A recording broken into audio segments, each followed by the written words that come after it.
everyone, welcome to Think Easy Maths channel. இன்னைக்கு நம்ம 12th standard maths example 2.12 அதாவது chapter 2 complex numbersல example 2.12 பார்க்க போறோம். question பாருங்க.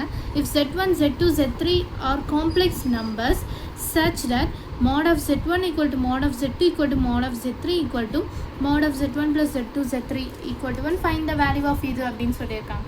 இந்த மாதிரி டைப் ஆஃப் சம்ஸ் வந்தாலே நான் உங்களுக்கு ஒரு தனியாக ஒரு க்ளூ கொடுக்குறேன். என்ன பண்ணணும் அப்படின்னா ஒன்றுமே கிடையாது, நமக்கு எத்தனை கொடுத்துருக்காங்க, z1ன்னு ஒன்று இருக்குது, z2ன்னு இருக்குது, z3ன்னு இருக்குது, அதை வச்சு தான் மொத்த ஆப்ரேஷனும் நடந்திருக்கு இல்லையா. அப்போ z1 the whole square mod z1 the whole square என்ன வரும், ஈக்குவல் டு 1. புரியுதா நான் என்ன பண்ணியிருக்கேன்னு? ஏன்னா அவங்க என்ன சொல்லியிருக்காங்க, எனக்கு z1னாலும் ஒன்று தான், z2னாலும் ஒன்று தான். அப்போ z1 the whole square என்ன வரும், 1 தானே. அப்போ நான் இங்கே என்ன போடுவேன், இங்கே z1 bar is equals to 1. அப்போ என்னோட z1 பாரோட ஆன்சர் என்ன, 1/z1.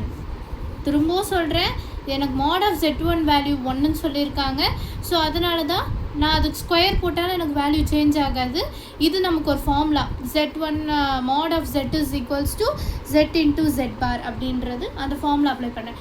இதே மாதிரி தான் mod of z2 bar equal to 1/z2. ஏன்ப்பா இப்படி போட்டிருக்கேன், ஏன்னா எல்லாத்துக்குமே எனக்கு என்ன தான், ஈக்குவல் டு 1 தான். ஸோ அதனால் நான் ஒன்றை மட்டும் உங்களுக்கு எக்ஸ்பேண்ட் பண்ணி எழுதியிருக்கேன், மற்றது அப்படியே போடுறேன்.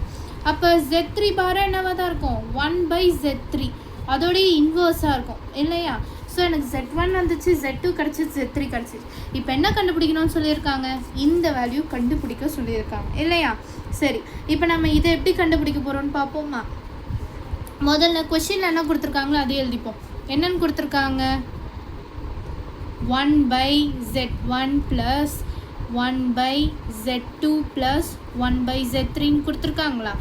இதை நான் எப்படி எழுதிக்கிறேன், எனக்கு 1/z1 வேல்யூ என்ன, z1 பாரா, 1/z2 வேல்யூ, 1/z3 வேல்யூ இருக்க எனக்கு எல்லாத்துக்கான வேல்யூஸு. அது நான் இந்த பக்கம் போட்டுக்கிறேன், z1 bar plus z2 bar plus z3 பார்.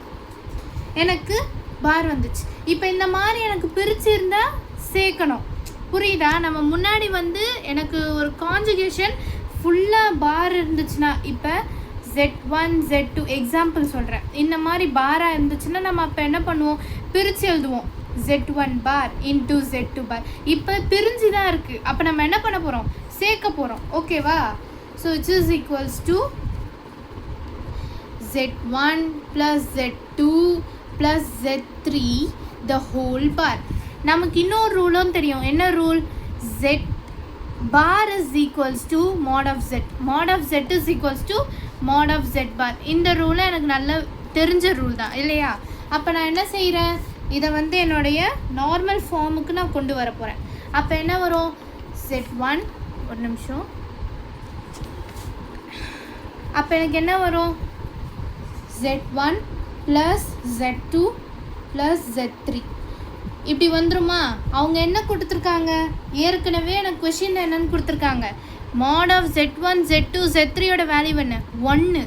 அப்போ நம்மளோட ஃபைனல் ஆன்சர் என்ன, 1. திரும்பவும் பாருங்கள், இந்த சம் புரியலன்னா அப்புறம் இந்த சம்மில் ஏதாவது டவுட் இருந்துச்சுன்னா கமெண்ட் பண்ணுங்கள். மறக்காமல் நம்ம சேனலை சப்ஸ்கிரைப் பண்ணிவிடுங்க. தேங்க்யூ.